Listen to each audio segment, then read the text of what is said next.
Gita IAS, जहां सपनों को पंख मिलते हैं। आप सुन रहे हैं मन्नू भंडारी द्वारा रचित उपन्यास महाभोज का हिंदी ऑडियो बुक। रात गहरा रही है।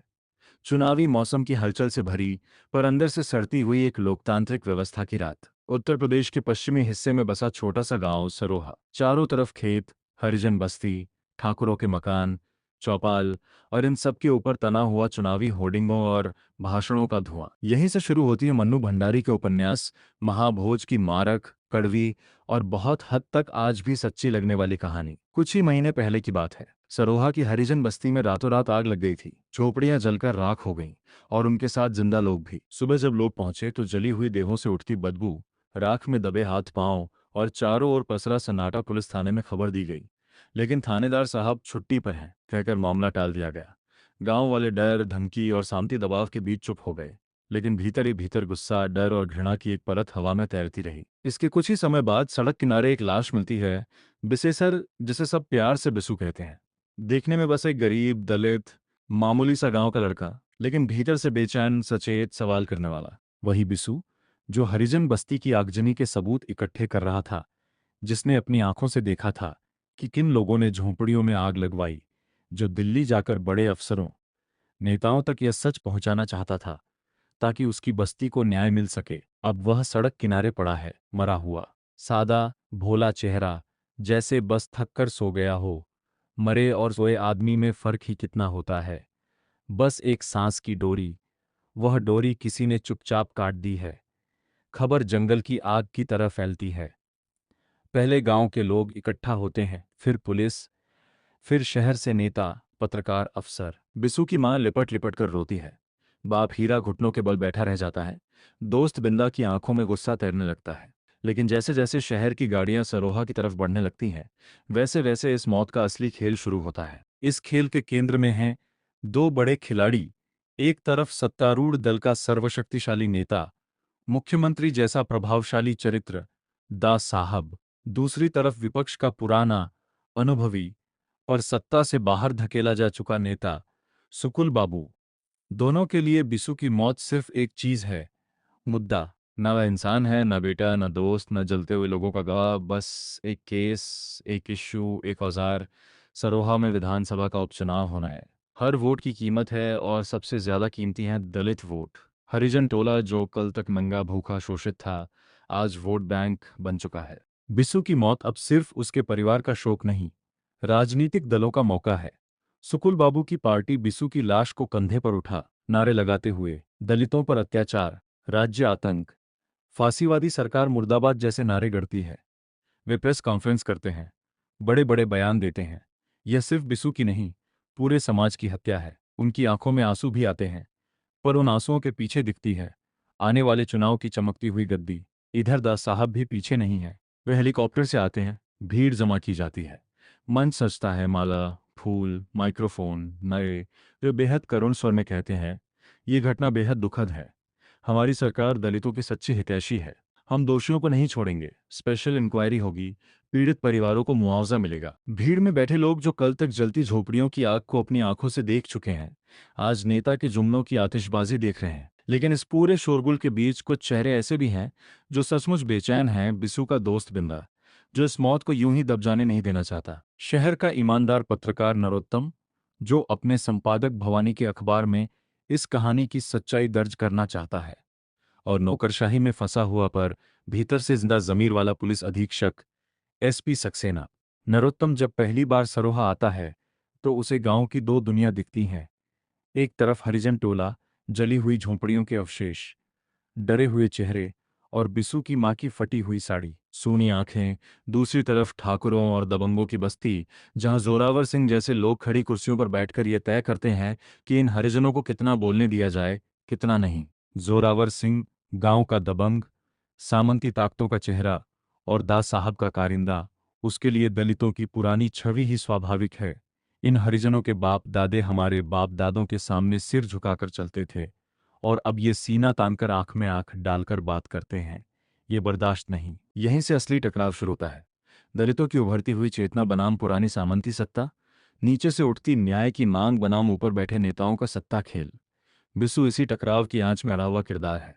वह चुपचाप सहने वालों में से नहीं, सवाल करने वालों में से है। हरिजन बस्ती की आगजनी के बाद उसने सबूत जुटाए। कब, किसने, किसके इशारे पर आग लगवाई, कौन से लोग शामिल थे, किस अधिकारी ने शिकायत दबाई। उसने तय किया कि वह यह सब दिल्ली ले जाएगा, बड़े नेताओं, राष्ट्रपति, प्रधानमंत्री, मानवाधिकार आयोग जैसी संस्थाओं तक सच्चाई पहुंचाएगा। पर सच बोलने वाला गरीब, दलित, अकेला नौजवान सत्ता की निगाह में कितना खतरनाक हो सकता है, ये व्यवस्था अच्छी तरह जानती है। इसीलिए सरोहा से बाहर जाते हुए रास्ते में चाय की दुकान पर किसी भले आदमी ने उसे चाय पिलाई और उसी चाय में मिला था जहर। बिसु की सांस वहीं टूट गई और उसकी लाश सड़क किनारे मिलती है। एक दुर्घटना, शायद दिल का दौरा, शायद आत्महत्या। तरह तरह की संभावनाएं पुलिस और नेता गढ़ते हैं, पर असली नाम सबके दिमाग में घूमता है, जोरावर। एसपी सक्सेना जब इस केस की जांच संभालते हैं तो उन्हें धागे एक ही दिशा में जाते दिखते हैं, दबंगों, जमींदारों और राजनीतिक आकाओं की तरफ। वे रिपोर्ट तैयार करते हैं जिसमें साफ संकेत मिलता है कि बिसु की मौत एक राजनीतिक साजिश है, जिसमें जोरावर की भूमिका गंभीर है। लेकिन सच लिखी गई रिपोर्ट का सफर फाइलों से आगे नहीं बढ़ता। ऊपर बैठी हुई सरकार को यह सच अपने गले की हड्डी लगता है। दलितों पर अत्याचार का दोष अगर उनके ही वोट दिलवाने वाले गुंडे पर आ गया तो चुनावी गणित बिगड़ जाएगा। सक्सेना की रिपोर्ट गलत, अति संवेदनशील, असमय घोषित कर दी जाती है। सक्सेना का तबादला कर दिया जाता है, सच को पेपरवेट के नीचे दबा दिया जाता है। उधर बिसु की मौत का गम गुस्से में बदल रहा है। बिंदा, बिसु का सबसे करीबी दोस्त, भीतर ही भीतर जल रहा है। वह देख रहा है कि किस तरह बिसु की लाश पर भाषणों के महल खड़े किए जा रहे हैं, लेकिन न्याय की बुनियाद आज भी वही खोखली है। वह नारे भी लगाता है, जुलूस में भी चलता है, पर धीरे धीरे उसे महसूस होता है कि ज्यादातर नारे सिर्फ कुर्सी के लिए हैं, बिसु के लिए नहीं। फिर भी बिंदा हार मानने वालों में से नहीं। वह खुलकर सवाल उठाने लगता है, बिसु को किसने मारा, किसके इशारे पर, क्यों हर बार गरीब की लाश पर राजनीति होती है लेकिन उसके खून का हिसाब नहीं होता। ये सीधी पर व्यवस्था के लिए खतरनाक भाषा है।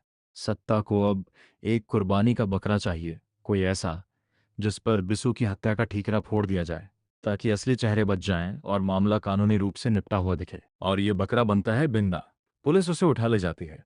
थाने की चारदीवारी के अंदर उसे पीट पीट कर, धमकाकर, नीचा दिखाकर इकरार करवाने की कोशिश होती है कि हाँ, बिसु को उसी ने मारा है। एक गरीब दलित लड़का जो न्याय के लिए चिल्ला रहा था, अब आरोपी बना दिया जाता है। अदालत में जो कहानी पेश होगी उसमें बिसु और बिंदा की दोस्ती, उनका संघर्ष, उनकी जाति, उनका शोषण सब मिटा दिया जाएगा। सिर्फ कागजी कबूलनामा बच। इधर सियासत अपने उच्चतम व्यंग्य बिंदु पर पहुंच रही है। चुनाव नजदीक है। द साहब और सुकुल बाबू दोनों ही बिसु की लाश पर खड़े होकर भाषण दे रहे हैं, लेकिन अंदर से दोनों एक दूसरे से बहुत अलग नहीं। दोनों की दिलचस्पी सत्ता में है, न्याय में नहीं। एक जगह तो साफ महसूस होता है, ये दोनों एक ही थाली के चट्टे बट्टे हैं, बस थाली अलग अलग लगती है।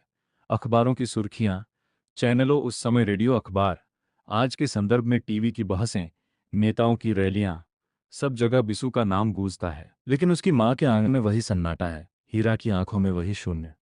उन्हें न चुनाव से मतलब, न घोषणा से।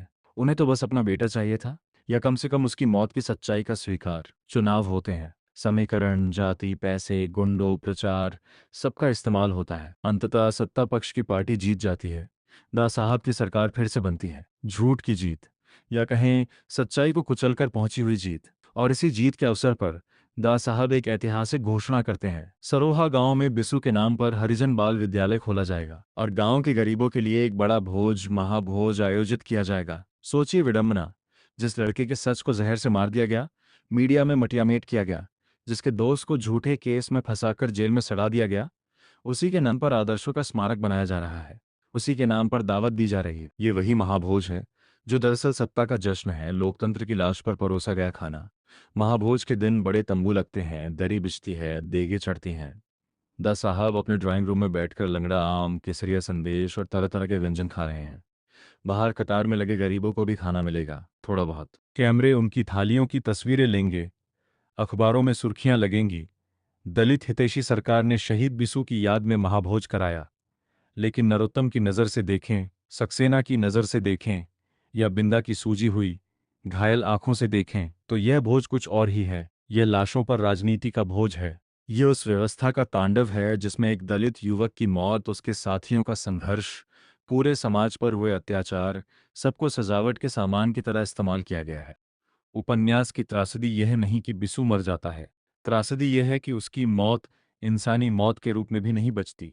वह सिर्फ इश्यू, केस, फोटो, भाषण का विषय बनकर रह जाती है। त्रासदी यह है कि बिंदा जैसा प्रतिरोधी चरित्र जो व्यवस्था से टकराना चाहता है, उसी व्यवस्था के भीतर अपराधी घोषित कर दिया जाता है। त्रासदी यह है कि एसपी सक्सेना जैसा ईमानदार अफसर सच लिखने की सजा में ट्रांसफर झेलता है और झूठ की फाइलें प्रमोशन लेकर ऊपर चढ़ती रहती हैं।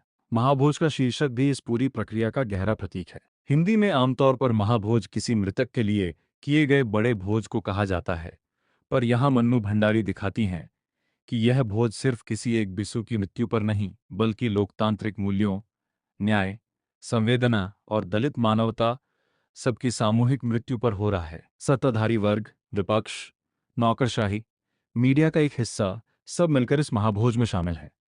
कहानी के आखिरी प्रभावशाली दृश्य में एक तरफ महाभोज की थालियां सजी हैं, दूसरी तरफ बिंदा जैसा निर्दोष लड़का सलाखों के पीछे ठूंस दिया गया है। उसकी आवाज पर लाठियों के जख्मों की सिलाई चढ़ी हुई है। दा साहब गीता के श्लोक सुनाते हैं, आदर्शों की बातें करते हैं और उसी सांस में सत्ता का जश्न मनाते हैं। शब्दों में नैतिकता, कर्म में क्रूरता, यही समकालीन राजनीति का यथार्थ है जिसे उपन्यास बेरहमी से बेनकाब करता है। इस तरह महाभोज केवल एक कहानी नहीं, एक आवाज है। आवाज की जब तक राजनीति की मेज पर गरीबों, दलितों, वंचितों की लाशें परोसी जाती रहेंगी, तब तक हर चुनाव के बाद कोई न कोई महाभोज होता रहेगा। और हर बिसु, हर बिंदा, हर जली हुई बस्ती, हर गवाही देने चला नौजवान इस महाभोज के लिए सिर्फ डिश की तरह इस्तेमाल होता रहेगा। ये उपन्यास अपनी पूरी कथात्मकता, जीवंत दृश्य निर्माण और तीखे राजनीतिक व्यंग्य के साथ सुनने वाले के कान में जैसे फुसफुसाता है, सावधान, अगर तुमने सवाल न किए तो किसी दिन तुम्हारा नाम भी बस एक नारा, एक पोस्टर, एक केस बनकर रह जाएगा और तुम्हारी लाश पर भी कोई ना कोई अपना महाभोज जरूर रच देगा। इसी तरह दिल को छू लेने वाली किताबों के जरिए हमसे जुड़े रहने के लिए हमारे चैनल को सब्सक्राइब करें और इन पुस्तकों को अपनी आत्मा में उतरने दीजिए। धन्यवाद।